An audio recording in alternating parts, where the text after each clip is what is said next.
Dernier jour de l'année.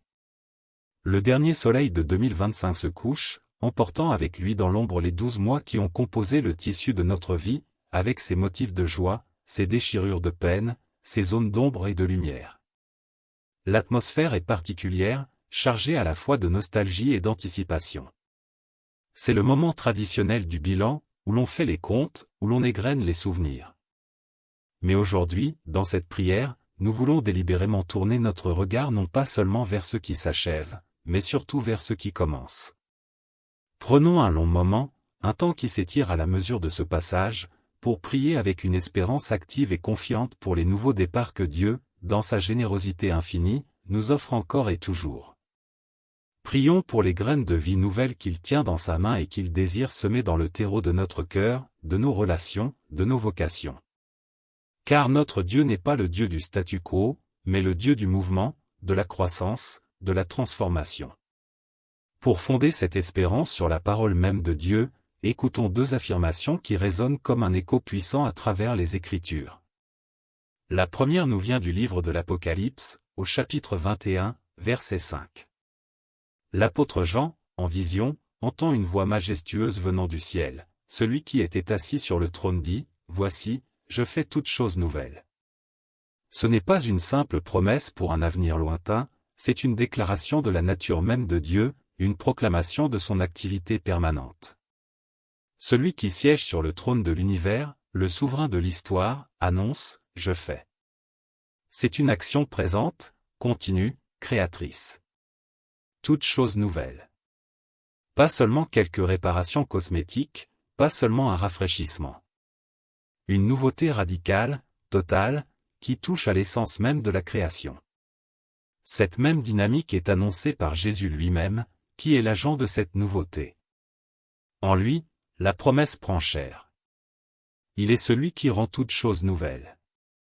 Ces paroles ne sont pas des métaphores poétiques, elles sont la réalité la plus profonde de notre foi. En Christ, nous sommes une nouvelle création.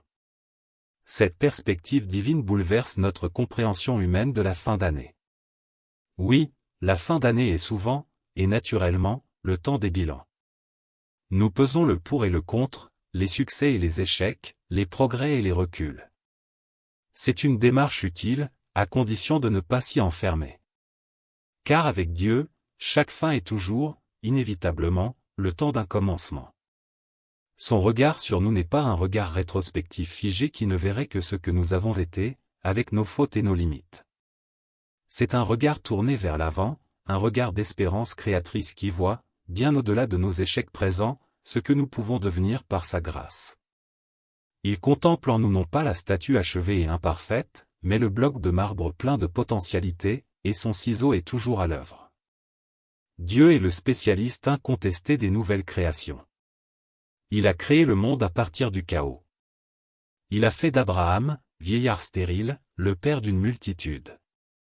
Il a transformé le meurtrier Moïse en libérateur, le pécheur Pierre en roc de l'Église, le persécuteur Saul en apôtre Paul. Il est le maître des résurrections, ramenant à la vie le fils de la veuve, la fille de Jaïr, son propre fils, et faisant de nos morts spirituelles des occasions de renaissance. Il est l'expert des recommencements, offrant sans cesse la possibilité de repartir à zéro, laver, pardonner, réénergiser. En ce dernier jour, nous ne nous adressons pas à un comptable céleste, mais à un artiste génial et infatigable qui n'a pas fini son chef-d'œuvre.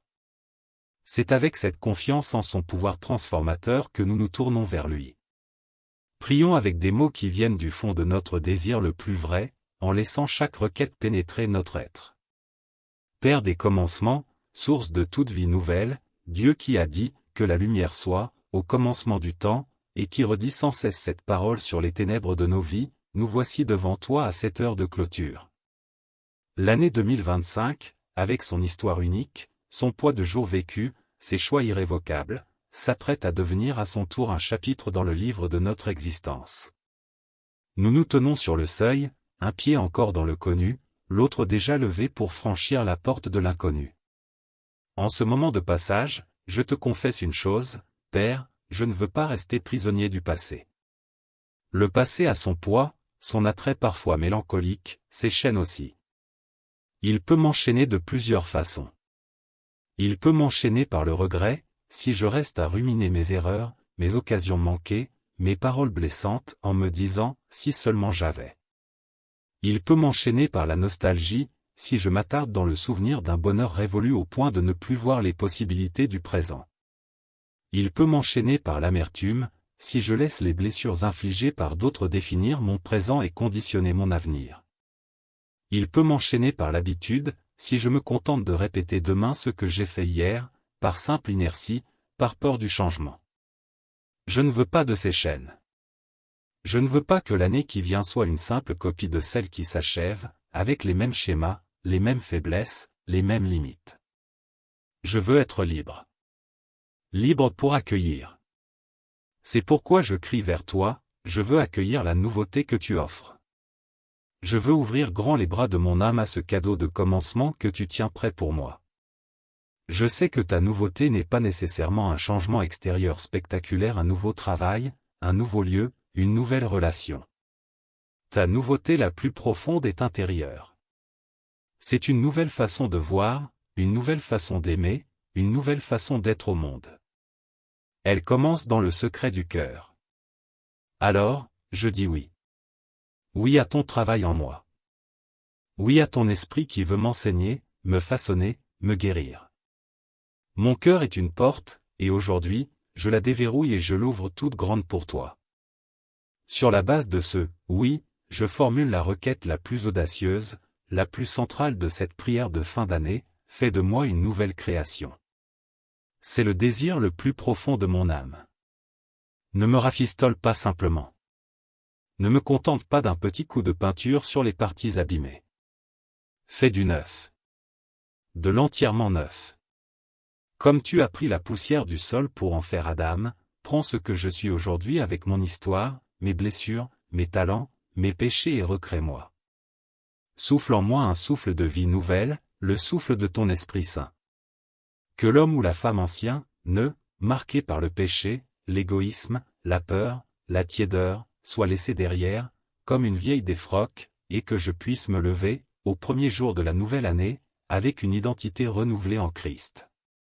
Que je sois si uni à lui que sa vie circule en moi comme la sève dans la vigne, produisant des fruits que je ne pouvais même pas imaginer. Pour que cette nouvelle création devienne une réalité palpable dans mon quotidien, je te prie avec insistance pour des renouvellements concrets. Renouvelle mon esprit.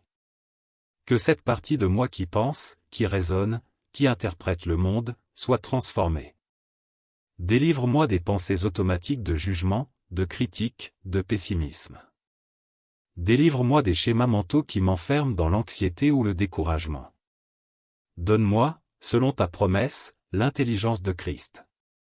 Un esprit de sagesse, de discernement, de paix. Un esprit capable de voir les situations avec tes yeux, de comprendre ta parole avec profondeur, de discerner ta volonté avec clarté.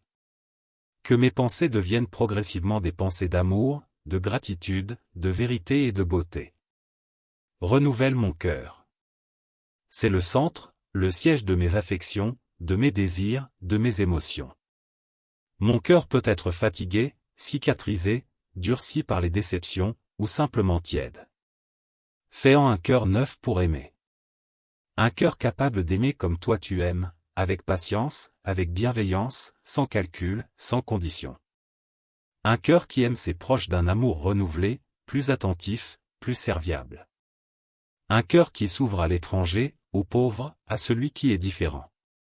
Un cœur qui pardonne plus vite, plus complètement. Un cœur brûlant pour toi, plein d'un désir sincère de te plaire et de te servir.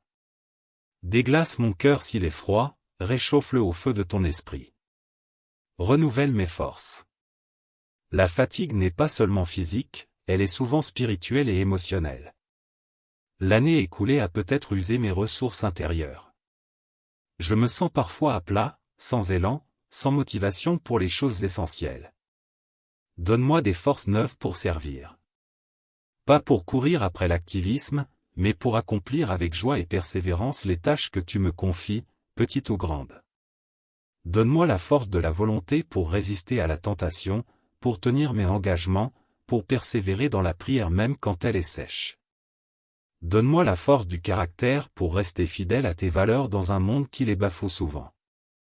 Ravive en moi la flamme de la première ferveur, cet enthousiasme joyeux à te suivre et à annoncer ton amour. Avec un esprit, un cœur et des forces renouvelées, alors oui, l'année 2026 peut devenir ce que je te demande qu'elle soit. Que 2026 soit l'année où je grandis en toi. Non pas en connaissance théorique seulement, mais en intimité, en communion, en ressemblance. Que chaque expérience de l'année, qu'elle soit douce ou amère, soit une occasion de me rapprocher de toi, de mieux te connaître, de mieux t'aimer. Que ma prière devienne plus profonde, mon écoute de ta parole plus attentive, ma dépendance à ton esprit plus consciente. Que ma foi ne stagne pas, mais mûrisse, s'enracine, devienne plus robuste face aux tempêtes. Que 2026 soit l'année où je te ressemble un peu plus. C'est le but ultime de la vie chrétienne, être configuré à l'image de ton Fils. Que les traits de son caractère, sa douceur, son humilité, sa compassion, son courage, sa vérité, son amour sacrificiel deviennent progressivement plus visibles en moi. Que les gens qui me côtoient puissent percevoir, même faiblement, quelque chose de ta présence à travers mes attitudes, mes paroles, mes silences. Que je sois moins prompt à m'affirmer, plus prompt à servir, moins enclin à juger, plus enclin à compatir, moins avide de recevoir, plus joyeux de donner. Que 2026 soit l'année où je vis pleinement ma vocation d'enfant de Dieu. Que je ne me contente plus de porter ce titre comme un label théorique. Que j'en vive les implications avec radicalité et joie. Vivre en héritier du royaume, avec la liberté et la responsabilité que cela comporte. Vivre en frère ou sœur de tous, voyant en chaque être humain un membre de la même famille humaine, aimé du même Père. Vivre en témoin de l'espérance qui est en moi, non par des discours forcés, mais par une vie transfigurée par ta grâce. Vivre en disciple missionnaire, là où tu m'as placé, rayonnant la paix du Christ dans mon foyer, mon travail, mon quartier. Père des commencements, je te remets ce dernier jour et cette prière. Je te remets mon désir de nouveauté et ma crainte de l'inconnu. Je m'en remets à toi. Fais de moi ce que tu veux que je sois. Je sais que tu commences une bonne œuvre en moi, et que tu l'amèneras à son terme au jour de Jésus-Christ. Je te prie, au nom de Jésus, le premier-né d'entre les morts, le commencement de la création de Dieu, qui rend toutes choses nouvelles. Amen.